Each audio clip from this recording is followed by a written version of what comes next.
இரண்டாவது கேள்வி என்னவென்றால், புறஜாதியாருக்கான ரட்சிப்பு எப்போது நிறைவேறும்?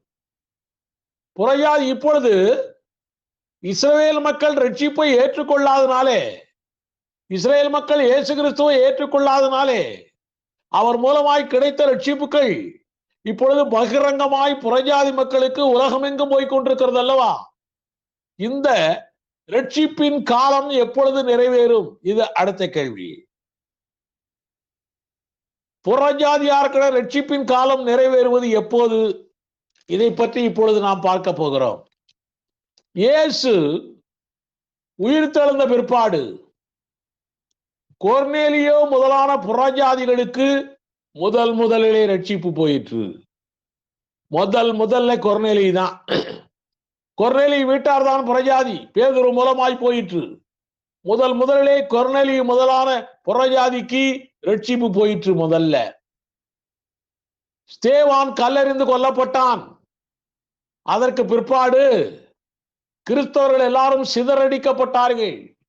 அந்த காலகட்டத்தில் தான் தோமாவெல்லாம் சென்னைக்கு வந்திருப்பார் என்று நாம் கருதுகிறோம். கிபி 70 எருசலேம் தேவாலயம் அழிக்கப்பட்ட பிற்பாடு யூதர்களும் கிறிஸ்தவர்களும் எருசலேமை விட்டு சிதறி போனார்கள். அதற்கு பிற்பாடுதான் புறஜாதியாருக்கு ரட்சிப்பு கிடைக்கும் காலம் தொடங்கியது.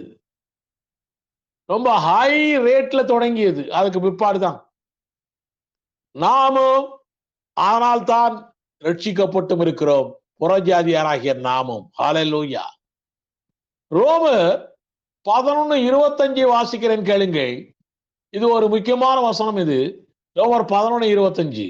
மேலும் சகோதரரே, நீங்கள் உங்களையே புத்திமான்கள் என்று எண்ணாதபடிக்கு ஒரு ரகசியத்தை நீங்கள் அறிய வேண்டும் என்று இருக்கிறேன். பவுல் அப்போஸ்தலனுக்கு கிட்டத்தட்ட 9 ரகசியங்கள் வெளிப்படுத்தப்பட்டது. இதுவரைக்கும் ஆதியிலிருந்து ஒரு தீர்க்கதரிசிகளுக்கும் வெளிப்படாத ரகசியங்கள் பவுல் அப்போஸ்தலனுக்கு வெளிப்படுத்தப்பட்டிருக்கிறது. அதிலே ஒரு ரகசியம்தான் இப்பொழுது நான் படிக்கிற இந்த ரகசியம். மேலும் சகோதரரே, நீங்கள் உங்களையே புத்திமான்கள் என்று எண்ணாதபடிக்கு ஒரு ரகசியத்தை நீங்கள் அறிய வேண்டும் என்று இருக்கிறேன். அது என்னவெனில், புறஜாதியாருடைய நிறைவு உண்டாகும் வரைக்கும், புறஜாதியாருடைய நிறைவு, புறஜாதியாரெல்லாம் கிறிஸ்துக்குள்ள இருக்கிறது, இந்த நிறைவு உண்டாகும் வரைக்கும் இஸ்ரவேலிலே ஒரு பங்குக்கு கடினமான மனது உண்டாயிருக்கும். இஸ்ரேல் மக்கள் ரட்சிக்கப்படாமலே இருப்பார்கள். புறஜாதியாருடைய நிறைவு உண்டாகும் வரைக்கும், புறஜாதியார் ரட்சிப்புக்குள்ளே கொண்டு வருகிற அந்த டைம் முடிகிற வரைக்கும் இஸ்ரேல் மக்களிலே ஒரு பங்கு கடின மனதுள்ளவர்களாய் இருக்கும் என்று சொல்லப்பட்டிருக்கிறது. இதிலே புறஜாதியாருடைய நிறைவு உண்டாகும் வரைக்கும் இஸ்ரவேலிலே ஒரு பங்கு கடின மனது உண்டாயிருக்குமாம். இஸ்ரவேலர் ரட்சிக்கப்படாமலே இருப்பார்களாம். ரோமர் 11ஆம் அதிகாரம் முழுவதும் நாம் வாசித்தோம் என்றால், இஸ்ரவேல் மக்கள் இயேசுவை விசுவாசிக்காதனாலே, முதலாம் வருகையிலே இயேசு கிறிஸ்துவை அவர்கள் தள்ளிவிட்டதினாலே புறஜாதியாருக்கு ரட்சிப்பு கிடைத்தது என்று ரோமர் 11 அறிகிறோம். அது மாத்திரமல்ல, அன்று முதற்கொண்டு இன்று வரைக்கும் புறஜாதியாருக்கு ரட்சிப்பின் சுவிசேஷம் அறிவிக்கப்பட்டு கொண்டே இருக்கிறது. புறஜாதி மக்கள் ரட்சிக்கப்படுகிறார்கள் என்றும் பவுல் அப்போஸ்தலன் ரோமர் 11 எழுதி கொண்டிருக்கிறார். அத்தோடு புறஜாதியார் அப்படியாய் ரட்சிக்கப்படுகிற அந்த நிலை, புறஜாதியாருக்கு ரட்சிப்பின் சுவிசேஷம் அறிவிக்கப்படுகிற அந்த நிலை பெருகி பெருகி பெருகி ஒரு நாள் ரட்சிப்பின் சுவிசேஷ அறிவிப்பு நிறைவேற போகிறது. புறஜாதிகளுக்கு ஒரு நாள் ரட்சிப்பின் சுவிசேஷ அறிவிப்பு நிறைவேற போகிறது. அது எப்போது? இதுதான் கேள்வியே இன்னைக்கு. இதுல பாருங்க, அந்த ரட்சிப்பு நிறைவேறுகிற வரைக்கும் இஸ்ரேலிலே ஒரு பங்கு கடின மனதுள்ளதாய் இருக்கும் என்று ஒன்று சொல்லப்பட்டிருக்கிறது. புறஜாதியாருக்கு ரட்சிப்பின் சுவிசேஷம் அறிவிக்கப்படும் என்றும் சொல்லப்பட்டிருக்கிறது. இந்த இரண்டும் எதுவரைக்கும் நடக்கும்? அவர்கள் எதுவரைக்கும் கடின மனதுள்ளவர்களாய் இருப்பார்கள்? புறஜாதியாருக்கு எதுவரைக்கும் ரட்சிப்பின் சுவிசேஷம் அறிவிக்கப்படும்? இதுதான் பெரிய கேள்வி. ரோமர் 11 25 வாசித்தேன், கடின மனதுள்ளவர்களாய் இருப்பார்கள் என்று. 11 26 27 வசனங்கள், வெளிப்படுத்தல் 1:7, சகரியா 12:10, ஏசாயா 66 7 8, ஏசாயா 59 20 21, எரேமியா 23 5 6, இப்படி பல வசனங்களை பார்த்தால் இஸ்ரேலர்கள் ரட்சிக்கப்படாமல் கடினமாய் இருப்பது 2ஆம் வருகை வரைக்கும் என்று அறிகிறோம். அதே போல புறஜாதிகளுக்கும் ரட்சிப்பின் சுவிசேஷம் அறிவிப்பது 2ஆம் வருகை வரைக்கும் என்று அறிகிறோம். எப்படி? இதில் சொல்லப்பட்ட 2 வசனங்களை உங்களுக்கு நான் வாசிக்க போகிறேன். ரோமர் 11 26 27 வாசிக்க இருக்கிறீர்கள். இந்த பிரகாரம் இஸ்ரவேலர் எல்லாரும் ரட்சிக்கப்படுவார்கள். எப்போ? மீட்கிறவர் சீயோனிலிருந்து வந்து அவபக்தியை யாக்கோபை விட்டு விலக்குவார் என்றும், நான் அவர்களுடைய பாவங்களை நீக்கும் போது இதுவே நான் அவர்களுடனே செய்யும் உடன்படிக்கை என்றும் எழுதியிருக்கிறது. ஆக 2ஆம் வருகையில் தான் கடின மனது மாறி அவர்கள் ரட்சிப்புக்குள்ளே வருகிறார்கள் என்று அறிகிறோம். சகரியா 12:10 பார்த்தோம் என்றால், வாசிக்கிறேன். சகரியா 12:10, நான் தாவீதின் குடும்பத்தாரின் மேலும் எருசலேமின் குடிகளின் மேலும் கிருபையின் ஆவியையும் விண்ணப்பங்களின் ஆவியையும் ஊற்றுவேன். செகண்ட் கம்மிங்லங்க. அப்பொழுது அவர்கள் தாங்கள் குத்தின என்னை நோக்கி பார்த்து, ஒருவன் தன் ஒரே பேரானவனுக்காக புலம்புகிறது போல எனக்காக புலம்பி, ஒருவன் தன் தலைச்சென் பிள்ளைக்காக துக்கிக்கிறது போல எனக்காக மனங்கசந்து துக்கிப்பார்கள். அங்கே சகரியா 14:4-5 வசனத்துல பார்த்தோம், அந்த மலை 2ஆய் பிளகிறது, அவர்கள் எல்லாரும் பயந்து ஓடுகிறார்கள் என்று பார்த்தோம். இங்கே சகரியா 12:10 சொல்லுகிறது, அவர்கள் துக்கிக்கிறார்கள், புலம்புகிறார்கள். இவரை பார்த்து எப்படி புலம்புகிறார்கள்? தன் தலைச்செம்பிள்ளையை பறிகொடுத்தவன் எப்படி புலம்புவானோ அப்படி புலம்புகிறார்களாம். இப்படிப்பட்டவரை கொன்று விட்டோமே, ஜீவாதிபதியை கொன்று விட்டோமே. அப்படி என்றால் கொன்றவர்களா பார்ப்பாங்க? இத கொன்றவங்க தான் ஏற்கனவே செத்து போயிட்டாங்களே, அவங்கதான் ரகசிய வருகையில நம்மோடவே வந்துட்டாங்களே, அவங்கதான் இப்போ ஒலியமலையில நம்மோடு கூட இறங்கி வர்றாங்களே, தாவீதும் வர்றாரு. அப்படி என்றால் இங்கே அவரை கொன்றவர்கள் என்று சொன்னால் ஆக்சுவலாய் கொன்றவர்கள் அல்ல. உங்களுக்கு சொல்லுகிறேன், இதுதான் வெளிப்படுத்தல் 1:7 போட்டிருக்கு, அவரை குத்தினவர்களும் காண்பார்கள் என்று. பல கேட்கிறாங்க, குத்தினவங்களே எப்படியா பார்ப்பாங்கன்னு சொல்லி. உங்களுக்கு சொல்லுகிறேன், உயிரோடு இருக்கக்கூடிய இஸ்ரவேலர்களை பற்றி தான் எழுதப்பட்டிருக்கிறது. உயிரோடு கூடிய இஸ்ரவேல் ரட்சிக்கப்படுவதை பற்றி தான் எழுதப்பட்டிருக்கிறது. இவர்கள் எப்படி குத்தினார் என்று சொல்லுவார்கள் என்று சொன்னால், உங்களுக்கு சொல்லுகிறேன், நம்முடைய பவுலப்போஸ்தலன் இருக்கிறானே, அவன் சவுலாய் இருந்த பொழுது கிறிஸ்தவர்களை எல்லாம் கொன்று போட்டான். எல்லாத்தையும் கொன்று போட்டதுக்கு தமஸ்கு போயிட்டு இருக்கிறான். அப்போதைக்கு இயேசு கிறிஸ்து அவனை சந்திக்கிறார். அப்பொழுது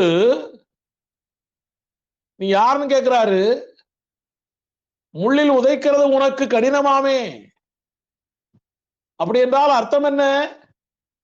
நீ என்னை துன்புறுத்துகிறாய், நீ என்னை உதைக்கிறாய், நீ என்னை கொல்லுகிறாய் என்று அர்த்தம். பவுல் என்ன இயேசுவையா கொல்லுகிறான்? இல்லை இல்லை, இயேசுடைய பிள்ளைகளை கொல்லுவதே இயேசுவை கொல்லுவதற்கு அர்த்தம். அதே போல கிறிஸ்தவர்களுக்கு விரோதமாய் இருக்கிறதே கிறிஸ்துவை கொல்லுவதாய் அர்த்தம். அதே காரியத்தில் தான் இவர்கள் கிறிஸ்துவை கொல்லுகிறவர்களாய் அந்த நிலையிலே அங்கே நின்று கொண்டிருக்கிறார்கள். கிறிஸ்துவை ஏற்றுக்கொள்ளாதவன் எல்லாரும் மகாபாவி என்று யோவான் 16:8-9 சொல்லப்பட்டிருக்கிறது அல்லவா? அப்படிப்பட்ட பாவிகளாய் நின்று கொண்டிருக்கிறார்கள். கிறிஸ்துவை ஏற்றுக்கொள்ளாத பாவிகளாய், கிறிஸ்துவை கொன்ற பாவிகளாய், கொன்ற பாவிகளின் சந்ததிகளாய் நின்று கொண்டிருக்கிறார்கள். அதைத்தான் சொல்லப்பட்டிருக்கிறது.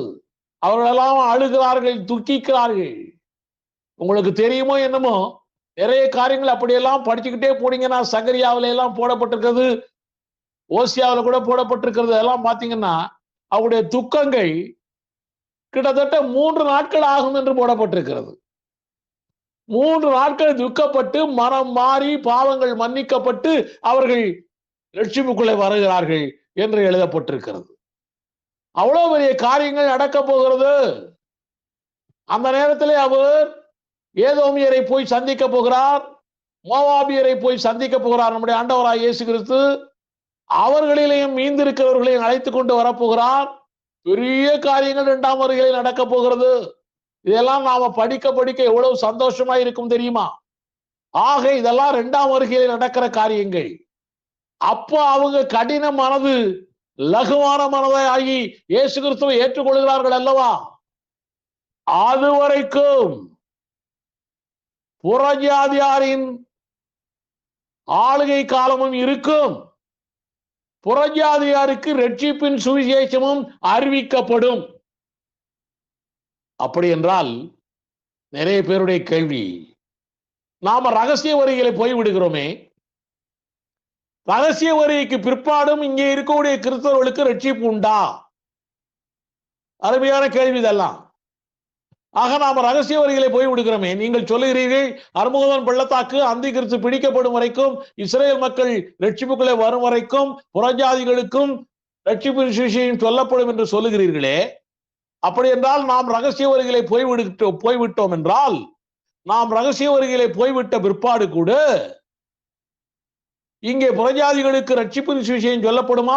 அல்லது கைவிடப்பட்ட கிறிஸ்தவர்களுக்கும் ரட்சிப்பின் சுவிசேஷம் கிடைக்குமா? இதுதான் ஒரு பெரிய கேள்வி.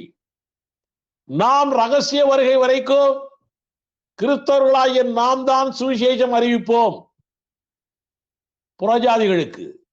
நாம் போன பிற்பாடு உலகத்திலே இஸ்ரவேல் அல்லாதவர்களுக்கும் இஸ்ரவேலர்களுக்கும் சேர்த்தே 3 தேவதூதர்கள் முத்தூது சொல்லுவார்கள்.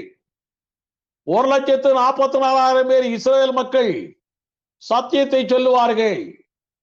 2 சாட்சிகள் சத்தியத்தை சொல்லுவார்கள்.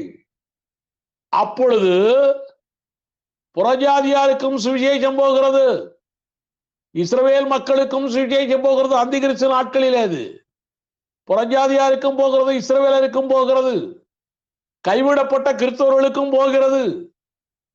இதிலே ஒரு பெரிய வித்தியாசமான காரியம் என்னவென்றால், புறஜாதிகளோ அல்லது கைவிடப்பட்ட இஸ்ரவேலர்களோ இல்லை கைவிடப்பட்ட கிறிஸ்தவர்களோ ரட்சிக்கப்பட வேண்டுமானால், இன்றைக்கு நாம் எபேசியர் 2ஆம் அதிகாரம் 8ஆம் வசனத்தை சொல்லி இருக்கிறோமே, கிருபையாய் விசுவாசத்தை கொண்டு ரட்சிக்கப்பட்டோமே, இந்த நிலை கிடையாது.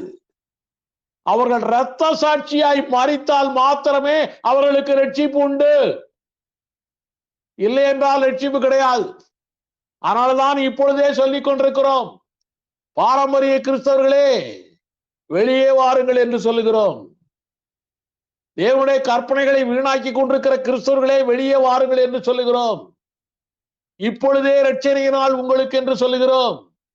அந்த கிறிஸ்துவின் காலத்திலே நீ இரத்த சாட்சியாய் மரித்தால் மாத்திரம்தான் உனக்கு ரட்சிப்பு கிடைக்கும். கிருபையாய் விசுவாசத்தை கொண்டு அன்றைய தினத்தை உனக்கு கிடைக்காது. அப்படி கிருபையாய் விசுவாசத்தை கொண்டு கிடைக்கிறது இஸ்ரவேல் மக்களுக்கு தான். அவர்கள் ஸ்பெஷலைஸ்டு பீப்புள். ஆதியிலிருந்து தேவனால் தெரிந்து கொள்ளப்பட்ட பிள்ளைகளாய் அவர்கள் இருக்கிறதுனாலே அவர்களுக்கு ஸ்பெஷாலிட்டி தேவன் கொடுத்து கொண்டிருக்கிறார். இஸ்ரவேலர்களுக்கு மாத்திரமே அப்படிப்பட்ட காரியம்.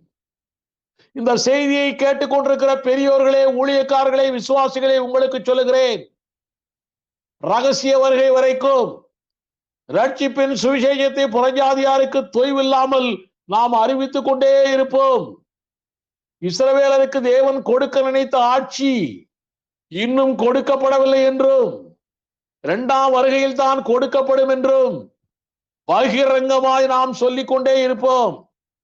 பாரம்பரிய கருத்தெல்லாம் மறையட்டும், பகுத்தறிவு மலரட்டும். ஆட்களை பார்க்காதீர்கள், ஆட்கள் சொல்லுகிற வார்த்தைகளை நீங்கள் நம்பாதீர்கள், ஆண்டவரின் வார்த்தையே பாருங்கள். இந்த வேதம் சொல்லுகிற வேத கருத்துக்களையே நம்புங்கள். வேதத்தையே தியானிப்போம், விசுவாசிப்போம். இயேசு சீக்கிரம் வருகிறார், ஆயத்தமாவோம். ஆயத்தமாக்குவோம். ஹல்லே